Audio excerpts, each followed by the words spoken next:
प्यारे बच्चों, हिंदी की क्लास में आपका स्वागत है। आज की हिंदी की क्लास बहुत बहुत स्पेशल है। क्यों? क्योंकि आज हम कुछ नया सीखने जा रहे हैं और बहुत ही मजेदार। तो आज हम क्या सीखने जा रहे हैं?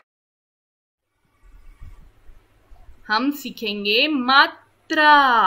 आओ मात्राएं जाने। हम आज मात्राएं जानेंगे। मात्राएं क्या होता है?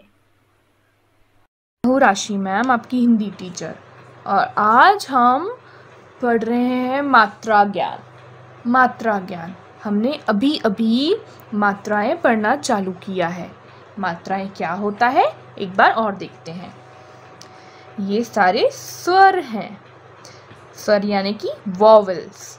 स्वर यानी वॉवेल्स, इनका साउंड होता है। अ से लेके अह तक जो भी अक्षर होते हैं उनका साउंड होता है। और ये स्वर जब भी व्यंजनों में यानी क से य तक, क ख ग घ ग, ये सारे व्यंजन हैं, इनमें जब भी स्वर को जोड़ते हैं तो इनका साउंड बदल जाता है। तो हम स्वर, बाकी के अक्षर यानी व्यंजनों में स्वर लगाते हैं क्योंकि हमको उनका साउंड चेंज करना होता है। जैसे कि हमने क में आ की मात्रा लगाई थी तो वो क्या बन गया था? का, है ना? तो हमने लास्ट टाइम क्या पढ़ा था? आ की मात्रा। हम आ की मात्रा पढ़ चुके हैं। आ की मात्रा, जिसको लगाने से सारे व्यंजनों का साउंड बदल गया था। आ की मात्रा याद है ना? आ में आप उसको एक और बार दोहराइएगा। आज हम दूसरी मात्रा पढ़ने वाले हैं और वो है ई की मात्रा। ई की मात्रा, ई कैसे बोलते हैं? ई को कैसे बोलते हैं? ई की मात्रा जब हम किसी भी व्यंजन में लगाते हैं तो उसमें से भी यही साउंड आने लगता है, जैसे कि की, खी, गी। देखते हैं कैसे। ये है ई की मात्रा। कैसे दिख रही है? देखो, एक स्लीपिंग लाइन है, स्टैंडिंग लाइन है और ऊपर में एक टोपी है। एक बार मैं बना के फिर से दिखाती हूँ। एक स्लीपिंग लाइन, एक स्टैंडिंग लाइन और ऊपर एक तिरछी टोपी। ठीक है? एक और बार, एक स्लीपिंग लाइन, एक स्टैंडिंग लाइन, बीचों बीच से थोड़ा सा साइड में, है ना? और ऊपर एक तिरछी टोपी।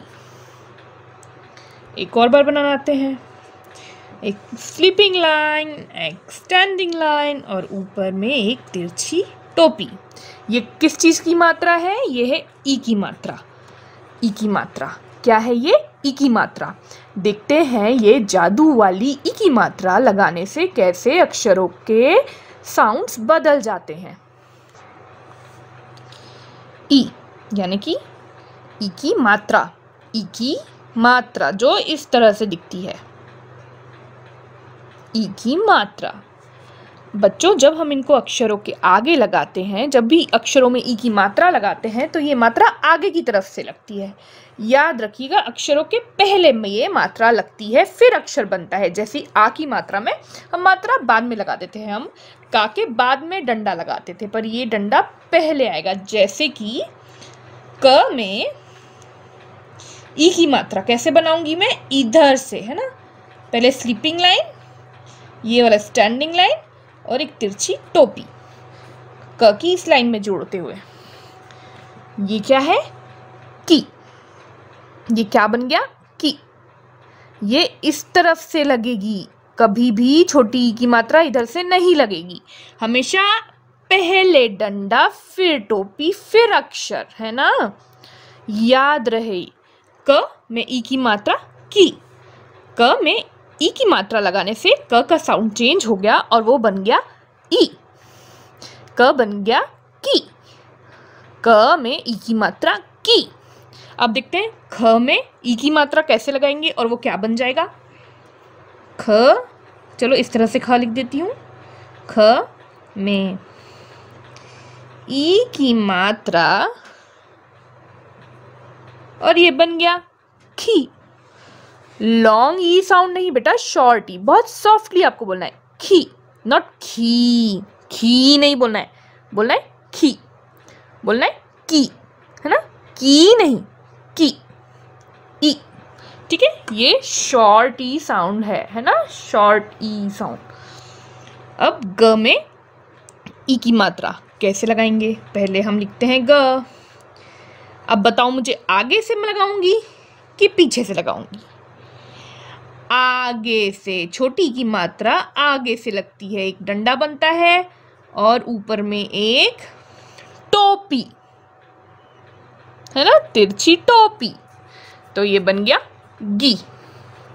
ग में ई की मात्रा यानी ई का साउंड लगाया तो बन गया गी, गी। अब बताओ ये क्या है? ये है घ। घ में अगर मुझे ई की मात्रा लगानी है तो मैं कैसे लगाऊंगी? पहले मैं स्लीपिंग लाइन बनाऊंगी और मात्रा आगे से लगेगी या पीछे से? आगे से। यहाँ पर डंडा बनेगा, यहाँ पर नहीं, यहाँ पर, और एक तिरछी टोपी घ की डंडी तक। तो ये बन गया है घ में ई की मात्रा घी। घी नहीं, हाँ, घी। ये है शॉर्ट साउंड, बहुत सॉफ्ट सा साउंड, घी, ना कि घी, है ना। अब च में ई की मात्रा, च में ई की मात्रा बताओ आगे से या पीछे से लगेगी? पहले मैं स्लीपिंग लाइन बना देती हूँ। अब स्टैंडिंग लाइन आगे बनेगी कि पीछे?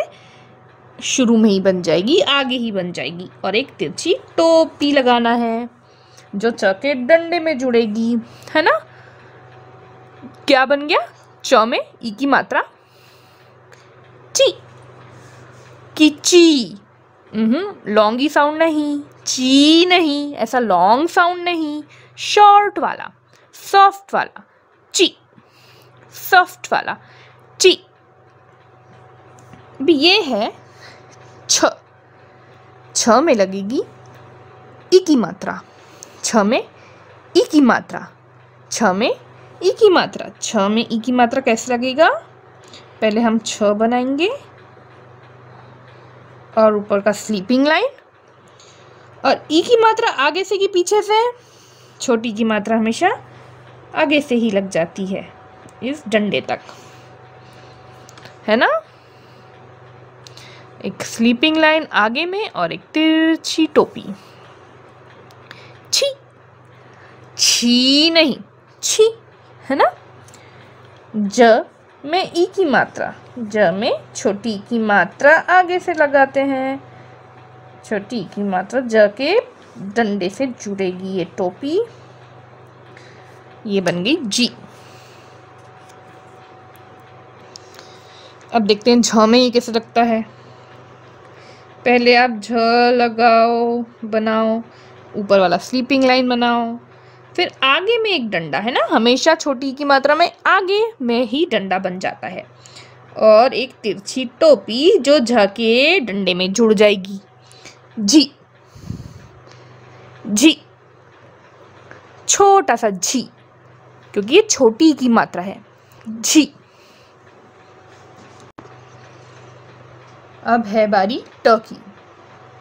ट में छोटी की मात्रा कैसे लगाते हैं? पहले आप बनाओगे ट, उसका स्लीपिंग लाइन, और स्लीपिंग लाइन में जोड़ते हैं हम एक स्टैंडिंग लाइन शुरू में ही, है ना।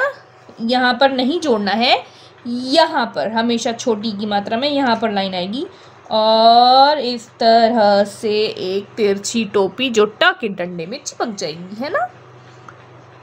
ये क्या बन गया? ट में ई की मात्रा टी, ट में ई की मात्रा टी, छोटी की मात्रा टी, टी, टी। और अब ठ में लगाई ई की मात्रा, आगे में डंडा, एक तिरछी टोपी जो ठ की डंडी में लग गई, और ये बन गया ठी, है ना, छोटा सा ठी, क्योंकि छोटे ई की मात्रा है इसलिए ठी, ठी, है ना।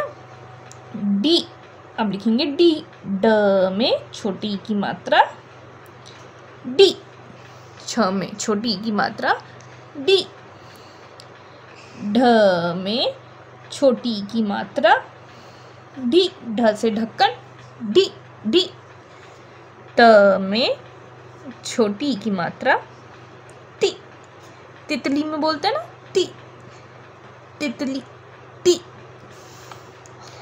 अब बारी है थ की, थ में आगे से लगाते हैं छोटी ई की मात्रा थी, थ बन गया थी।